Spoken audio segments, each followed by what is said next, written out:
Assalamualaikum warahmatullahi wabarakatuh. Hi guys, my name is Milda Marata Putri. Okay, in this video, I will reading the text about North American Indians. The first people to live in North America were the American Indians or Native Americans. According to the religious and folk stories of many Indian groups, their earliest ancestors arrived in North America from the inside of the earth.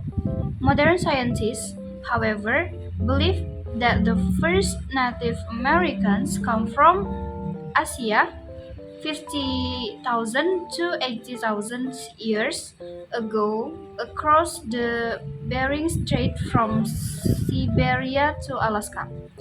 They were nomads. This is, they didn't live in one place, but instead were always on the move as they looked for food. In other words, the first American Indians were hunters who followed the animals, their food source, during time of migration from place to place. Together, the nomadic people and animals slowly migrated toward the south.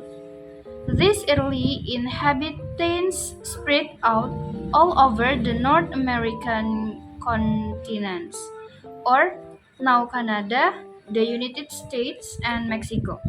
There was a great variety of language, religious beliefs, and customs among the many tribes or groups of Indians. By the time of the first Europeans arrived, the Indians were live in several different culture areas. The members of various tribes in each center of culture had frequent contact with one another and share similar characteristics. But they didn't have much in common with tribes in other culture areas.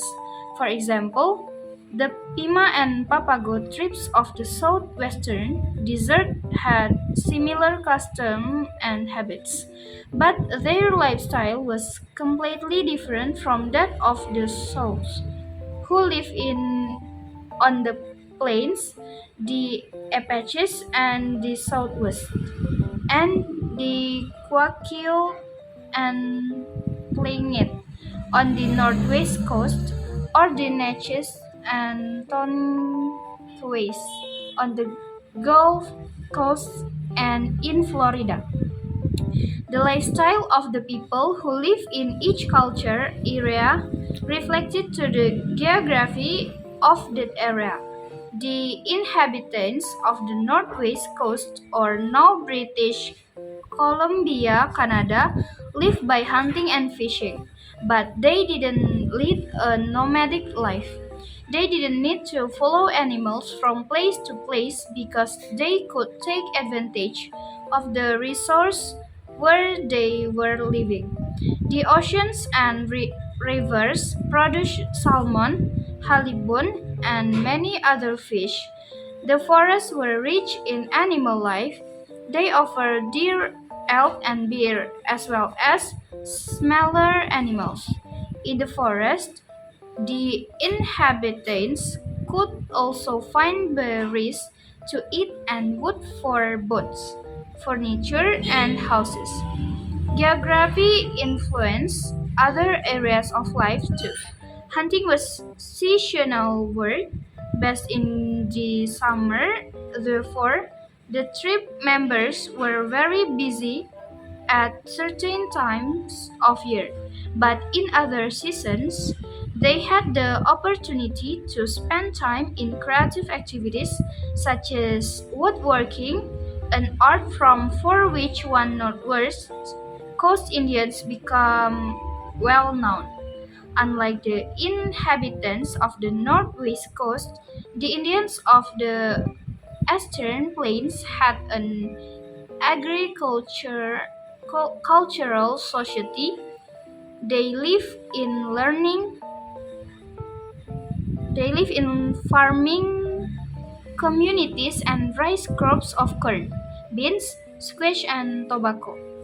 The members of these tribes lived differently from those in the northwest because there were so few trees on the flatlands. Their houses were of earth instead of wood. While the food was growing, the people stayed in their communities. Yet after the harvest, when they had brought in the crops, the Indians rode west on horses they had gotten from Spanish farmers to hunt buffalo. During the months when they were looking for buffalo, the lifestyle of the hunters was similar to that of the nomadic tribes on the western plains. To these Plains Indians, both Eastern and Western, the buffalo was very important. It provided many necessities: meat, skin for tips or houses that people could carry, clothing, and materials for spoons, bags, and beds. The buffalo hunt was also central to many artistic, social, and religious activities. When Europeans arrived on the North American continent several hundred years ago, the Native Americans' old way of life began to change. The differences between Europeans and Indians' values soon led to difficulties. As the whites moved west, they took over more and more of the land for themselves. Native Americans lost not only their land but also their lives to widespread wars and to sickness that were not existent in North America before the Europeans came. But they had lost something even more important: their sense of identity. When the Plains Indians, for instance, lost their hunting grounds and when the buffalo became almost extinct, the most important characteristic of their society, the buffalo hunt, was gone. Today, although some Native Americans live in urban areas, many live on reservations, land that the government set aside for them. Some tribes have held on the language and ancient customs of their ancestors, while others, in general, have forgotten the old ways. Although some groups are relatively wealthy, most are very poor and have to receive help from the government. In recent years, many tribes have begun to regain their sense of identity and their culture heritage. They are having wars once again, this time in court, where they have succeeded in several legal battles. They are fighting to win back their land and their fishing and hunting rights, the basis of their ancestors' way of life. Okay, I think that's all. Thank you very much for watching. Wassalamualaikum warahmatullahi wabarakatuh.